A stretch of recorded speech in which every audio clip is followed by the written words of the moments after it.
right? The top 16 from today move on to our 2v2 single elimination bracket on the 9th. So lots at stake here because guess what? People are winning $1,000 per map today. The pricing for that day is even more crazy. So only one way for us to get there, though. That's for us to get through map number 8. The players are loaded in. We're ready. I know you're ready. Katie, Tiff, take it away. Thank you so much, Dandro. It is indeed the final map of the day, Tiff, and how it feels like time has flown. We have Smixy and Scummin kicking things off. One of the teams that has yet to win a map, but is sitting in a very high placement. They've been doing a great job. But Tiff, this is the final shot for a lot of these teams. There's no room for nerves. There is no room for nerves, and for sure, Scummin and Smixy doing exceptionally well, solidifying themselves in second place, so getting that second seed as they move on to the bracket stage. But Scummin takes that early exit. The live ping is there, but not going to be able to get over the Scummin in time. That's going to be Oak Boy on the other side. Seems like they run into them a lot. I'd imagine they just land nearby each other. Queen Shadows, though, your third place team. Grabbing an early loadout. I actually love seeing that on the leaderboard, by the way. Queen Shadows, Swish'em, and Smixy are some of the OG women in the scene, and unfortunately, Smixy getting down there, I don't know, I don't think that was a wipe, so presumably Scummin was up and about, but seeing them in second, third, fourth is so satisfying to me, alongside, of course, Selly in first and Uncivil Queen in fifth place. They've been around since Verdansk, since the very beginning, so to see them perform well is excellent, and speak of the devil, Uncivil Queen herself with one elimination, trying to get to some high ground, get some better positioning. Fifth is great, but you know they're going to want to get a win under their belt as well, get some of that cash into their pocket. Definitely want to get that cash. We did get confirmation that Team Smixy did fall in 30th place, and Queen Shadows having a little bit of issues here. Z Colors on the other side of that elimination, so something to behold. We know Team Holly and Z Colors are just outside that top 16, so looking to find themselves in that positioning. But for Uncivil Queen, you do want to make your way up that seeding if you possibly can. But at this point, if you just take $1,000 alongside Skullface, that's a good win, and they're running straight into Angelica. Good teamwork there, but Robstar has to be near. Robstar has to be near, and we know how consistently good this team's been. They've had a little bit more struggles. They've fallen down into 10th place since about the halfway point of this series. But even though Smixy's team, just to close on that, they did go out in last place, they are guaranteed to qualify for the Tuesday event. Yes, their seeding might end up shuffling around and being a bit worse, but they know, even though they can't play this map out anymore, that they're guaranteed for that Tuesday event because, of course, they were going into this in 4th place. And Civil, though, a chance for them to jockey into some better positioning now that Smixy's team is out of the way, as Skullface gets a nice down onto Breadman. Ooh, some big comms there. High alert coming through. It's really nice at the beginning when you're like, I got looked at, they're in this direction, I don't know where they're coming through, versus I'm being looked at by 5 people, I am scared. Like, very, very stark differential. Regardless, they are finding Ken, so FIFA Kill and Co. nearby, and that's tough for them because they were in 13th place coming into the final map, and that's not safe to me.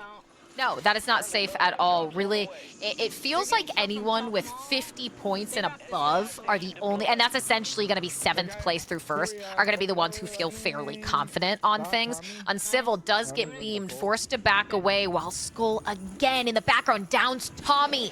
That is a team that cannot afford to be eliminated right now. Tommy did just get fully eliminated by Skullface. Going for the interaction, doesn't come out on top. That's going to be Lenzo taking down Uncivil. But if you're Brittany right now, your team is in 15th place. You have to survive. You definitely have to. Bernadette as well in the mix there with Lenzo outside the top 16, needing to find themselves into day 2. But for Amelia, Rose, and Adrian, after winning map number 6, have found themselves in a relatively safe position inside that top 10. Just under that threshold of 50 points, but anything can happen. Finding some good shots, no shield crack manifestation there. We don't want to give up the positioning that we have. The shots are crispy. Connecting. Needs just a few more. But can't quite turn it into a down. But the shots are certainly there. And a bit of a pause. Circle 2 not going to start to close for a while. And there's always that balance, right? You want to find a good position for yourself and be mindful of the circle. But you also have to be cognizant of the fact that you are losing kill opportunities by simply sitting where you are. Now, Adrian perhaps choosing to be a bit more aggressive. We can see getting the kill onto Destroy off screen, while you're going to have Amelia just playing Overwatch, providing comms on anyone trying to push to their side of the river. But yes, positioning great. You are going to be losing out on kills, and that can make a big difference at that multiplier at the end of the game, unless you get caught unaware by none other than Swish. The team in 3rd place didn't even have a chance to react before they were gunned and sent to the respawn screen.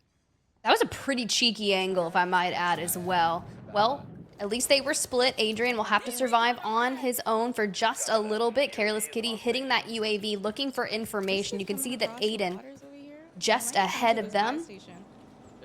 Ooh, some good information here. Good shots.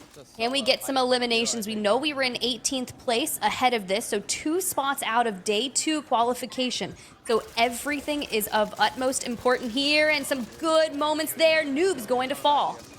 And Noobs, that's not what they need. They had an excellent map 7 to get the win. They were sitting in 30th. Unfortunately, I believe that might still be where they are. So I don't believe really they have much of a chance at this point, unfortunately, of getting into day 2. But still, getting gunned this early is going to make that chance that much slimmer. But Aydan and Careless Kitty, I mean, I wonder if at any point in the beginning of a map, Tiff, Aydan's like, hey, go get stocked up, get money, get stuff. I'm just going to try and fly and grab as many kills as I can when these respawn timers are low, and you play as an anchor for me for those respawns. We've definitely seen a lot of duos kind of take that strategy and run with it. Aydan to no avail can easily 1v2 or 1v4 in a pubs lobby, but when it comes to having some really heavy hitting players, you just never know what you're going to go up against. And with all of the angles that Vondel provides alongside the rooftops, the windows, the lighthouses, stadium, it's really tough to be able to keep the situational awareness up of where the players are around you. You just feel like we saw what happened with Swish'em, right? Just completely caught them off guard. Yeah, that's tough. You may have the high ground, but that doesn't guarantee that you have every angle covered. She found that out the hard way. But now we'll swing over to Asta. Asta's team has been having a great day so far. They are sitting, as I say that, and that's Hisoka who said, oh, Katie said it was a good day. Let me make it a little bit worse. Asta's team is sitting in 14th with 44 points. They're not too comfortable. You don't want to be going out to someone like Hisoka like that. They need this extra cushion of padding in terms of both multiplier and kills to secure themselves a slot in the top 16 for the second half of the event.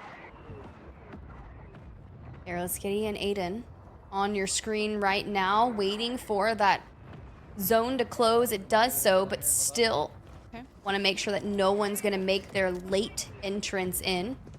Aydan giving some call-outs and a mortar strike. She does lay her eyes onto one player, but the shots go out, so she has given up her location. I'd imagine that player isn't going to re-peek from the same door, and if they do, COD timing will be of the essence. Yeah, I was going to say, it depends on who that player was that they took a few shots at. Goes to check again, doesn't find anyone. But let's swing back over to Asta. They do have the shots out. They're trying to use this moment with the suppressing fire and those smokes to make it to safety, but it's going to be tricky. They're taking shots, but they are able to scramble away. Get a brief moment of reprieve to try and get those plates up. Nice job to have the excess there ready and waiting for the teammate. This is where things are going to get really scary, because in a minute and 20 seconds, Resurgence is gone. You have to be so mindful of the utility you have, the position you're in, and the aggression you're willing to commit to your fights. And as we see that play out right now, one goes down looking for the second. Becky follows soon after, and that is going to be a nice team wipe from Asta & Co. It's good. They've made their way into Stadium. 19 squads remain. good-tempered, and I feel like they just need to lay low. Now, mind you, they were in 14th place. Not safe. Sentex is going out, and Unkyo pushing straight in, and that's a team wipe onto Amelia Rose. In the top 10, they should be okay, but only time will tell because there's still 15 squads up, Katie. And I'm trying to look. That is unfortunate for Amelia's. If they were the 16th team to get eliminated, which I believe they were, that means that they were just outside of the multiplier going up from a 1.1 to a 1.2. And that's something I stressed before we dropped into this map. Situations like that, you must be mindful of where you are as Queen Shadows gets beamed by none other than FIFA kill this time around alongside Ken. So a nice kill by FIFA, but an unfortunate one for Amelia as they do get team wiped. I imagine though, sitting in 8th, they should probably be okay. Let us hope. But Selly and Shifty, the Cash Bandits themselves, are back. They are here. And after a 1.1 point game, I think it's time for them to show out and say that they want another $1,000 cash. But with 15 squads remaining in the final game of the day and in the first place seating pretty much secured for them, they're on the move. But Uncivil Queen and Skull looking to better theirs as well. Here, I have so many. Civil, a nice amount of kills, sitting at 4 so far. They are in 5th place. Mind you that Smixie's team has been eliminated. They were eliminated at the very beginning of the map. So, I mean, just based on her kills alone with the multiplier, you're going to be sitting most likely above Smixie's team, sitting into maybe 4th place, depending on what happens with Switch, potentially even taking over 3rd place. So a very good map for them so far. I'm not sure how many kills Skullface has, but a great job from them to stay alive. They do get it down. I'm not quite sure onto who it was, but there he goes. It's Danya, enemy down, looking for the 5th on Civil. Nice job from them to get those cross shots in. And the headshot and the team wipe will be theirs. Drop me a smoke. In that 1.2x multiplier, we have the high ground at Stadium. There's a Moby up here. They can use it at least until that zone closes. There's another buy station in the middle. And I'd imagine that's going to be the least safe buy station I've ever seen in my entire life. I was talking earlier about how Stadium can be so fickle. We've already seen a ton of teams make their home here. A buy goes off in the distance. But to hold positioning here will be solid. The issue is going to come into where that zone pops next and what that rotation will look like. They will eventually probably have to drop off the high ground unless they can play towards Uncivil's east. I like the compass directions. It was great. Compass directions and math. They scare me. So I'll leave them all to you. I don't know where his teammate is. Ooh, Queen still up. Juju here, and that's a clean right there. Might be bottom. Right onto. Nice pickup from them. And I'm trying to take a look. It looks like Queen, no elims to speak of, and, well, not going to be too many left to get, because there's only like 17 other players left in this lobby, and, well, might be 16 here. Make it 15 as the team falls apart in 11th place, and that was tough. They couldn't really drop down. They get pinched from behind. The storm was there. There's nowhere to go, and unfortunately, it looks like Uncivil and Skullface may be facing the same potential fate as what we just saw out of Queen Shadows, but at least with a very nice amount of kills. But keep in mind, the next 2 teams to get wiped will be outside of the second best multiplier at 1.3. If Uncivil can find a way to stay alive here, that's going to be huge. Yo, I love the movement here. Hitting the dolphin dive to the rooftop, grabbing on a low ground, not having to pull your shoot. Still, there are so many players that know she is here. Asta pushes Uncivil. Uncivil wins that engagement. We know Unkyo will be nearby because it wasn't a team wipe and still trying to hit this rotation. But this wrap, this was the way to go, and Skullface calls it out. There's Z colors, and we know Queen Biddy is already down and out, so the team wipe comes through. Still pushing forward, but it's not going to be enough. Lola and Breadman are nearby.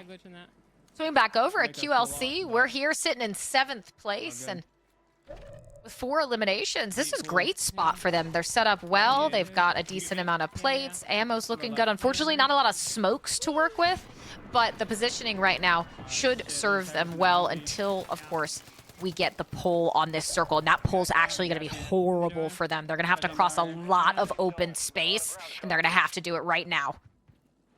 I would go now with all the smokes out into the distance because it'll shield the teams that are rotating, but also give you a little bit of cover. Someone's thrown a rogue precision airstrike, and even though you're inside, sometimes it can go sourly. So we need to keep aware that it does work out. We find the mortar. We're going to throw it down.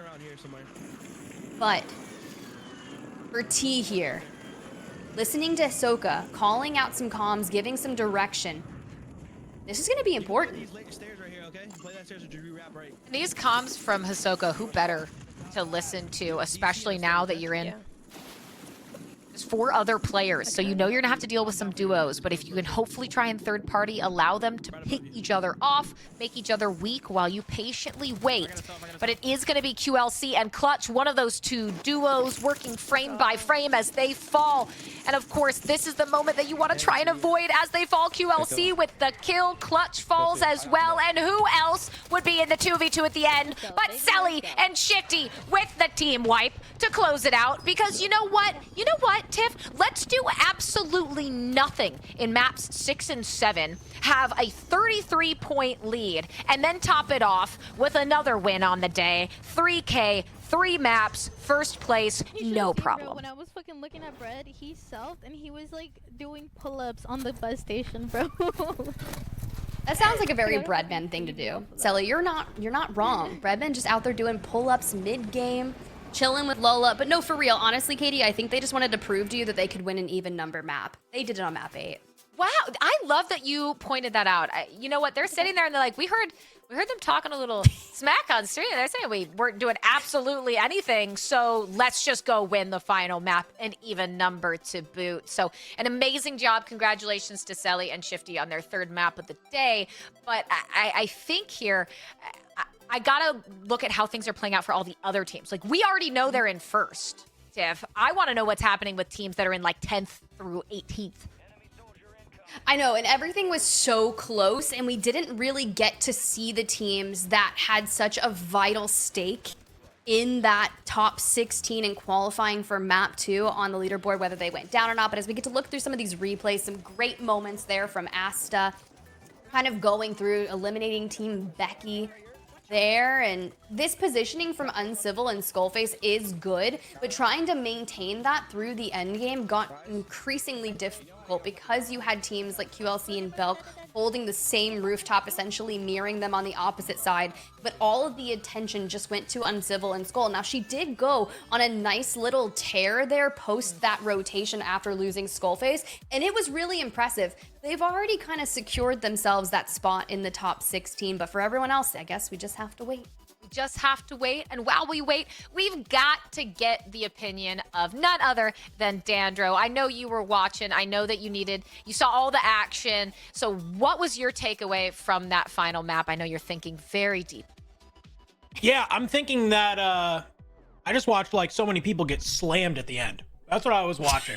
Uncivil Queen kind of was doing some amazing stuff at the end there. You called her out earlier. Sort of like Uncivil Queen, Shadows, Smixy, like these OG sort of like women of Verdansk who are like making a name for themselves and were just like really, really good. I'm super pumped and glad that she's back and is kind of like making some moves, right? I think that's really, really cool to be able to see, especially kind of coming out on top. But it kind of just, we talked about going into that map. It was really kind of came down to people are using that last map as sort of their last chance to like make something happen. I think we saw one of 2 play styles, right? You saw either people were just kind of full sending everything they wanted to, trying to be able to get as many eliminations as they could so that way they could take advantage of that multiplier, or they were playing really passively and they didn't want to move. They were trying to be able just to like get as much of they could of the placement points as they could, so that way they could just like squeeze out just a little bit, any bit they could. They didn't want to make any mistakes.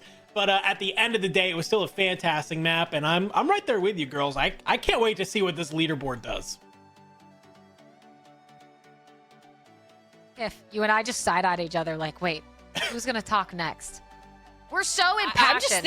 I'm just thinking of this leaderboard because my brain was like, Brittany was so close to not qualifying. Potentially, you have Careless Kitty playing with Aydan. They were on the chopping block. Peachy and Believe. Like, so many. Okay, look, when that captain list got dropped, I was like, wow. Yeah. there are so many talented Warzone competitors out there that are female that have just been growing ever since Verdansk, and we've been talking about the OG competitors of Verdansk, and it's kind of this full circle moment that when I look at this list of 30 duos, they've all got so much skill. So trying to vie for just 16 is so insanely difficult in my eyes. It's incredibly difficult. And that's the thing, right?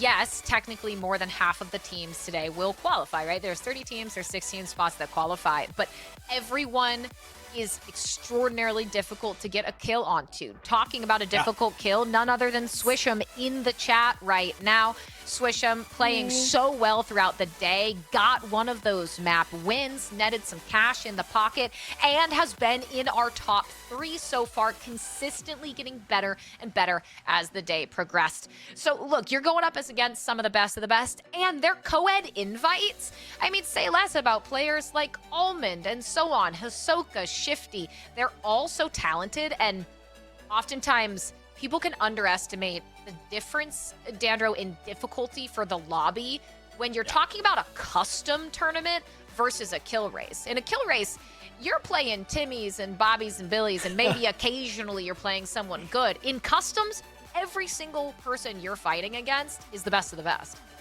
Yeah, it's like this entirely, different mindset. We even seen some players who are really good at customs, but struggle in 2v2s. Shout out my boy Ebates. And what we see is the difference there is just like you said, it's when you're fighting against the best of the best, you have to think about so many other things, right? You're thinking about, how do I make this rotation? How do I try and, maybe position myself so that I can catch people and really gatekeep them? Because you're trying to take every advantage possible in order to come out on top, because you need it when you're going against these types of fights. But when we think about 2v2s and we think about big map, yeah, you're just trying to think so hardcore about, like, where do I put myself to just let everybody funnel into me?